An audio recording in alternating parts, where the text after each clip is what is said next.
আসসালামু আলাইকুম। আপনারা সবাই কেমন আছেন? আশা করি ভালো আছেন।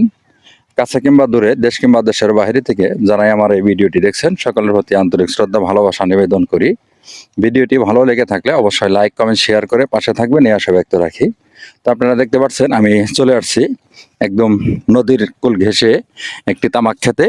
যদিও তামাক সেবন স্বাস্থ্যের জন্য অনেকটাই ক্ষতিকর, তবে বাণিজ্যিক হিসেবে অনেকটাই কৃষকের জন্য অনেকটাই লাভবান একটি ফসল।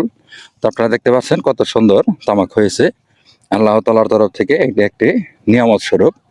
তো অন্যদিকে এই ক্ষেতেরই আরেকটি অংশ আমি আপনাদেরকে দেখাবো।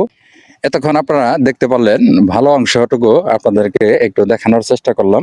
তো এখন দেখাবো যে অনাকাঙ্ক্ষিত বিষের ট্যাঙ্কি ব্যবহার করে বিষ দেওয়ার কারণে এই ক্ষেতের যে অবস্থা হয়েছে, বর্তমান অবস্থা এই যে আপনারা দেখতে পাচ্ছেন ক্ষেত প্রায় পুড়ে গেছে।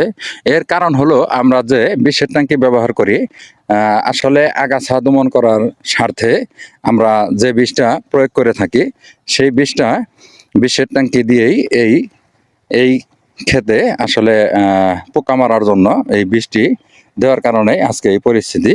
তো আমরা যারা কৃষক অবশ্যই আমরা মনে রাখবো যে বিষের ট্যাঙ্কি থেকে আমরা আগাছা দমন করার জন্য যে বিষটা দিয়ে আমরা আগাছা দমন করে থাকি, সেই বিষটা যখন আমরা ট্যাঙ্কিতে গুলাবো অবশ্যই অন্য কোনো বিষ দেওয়ার স্বার্থে আমরা সেটাকে ভালোভাবে ধুয়ে নেব।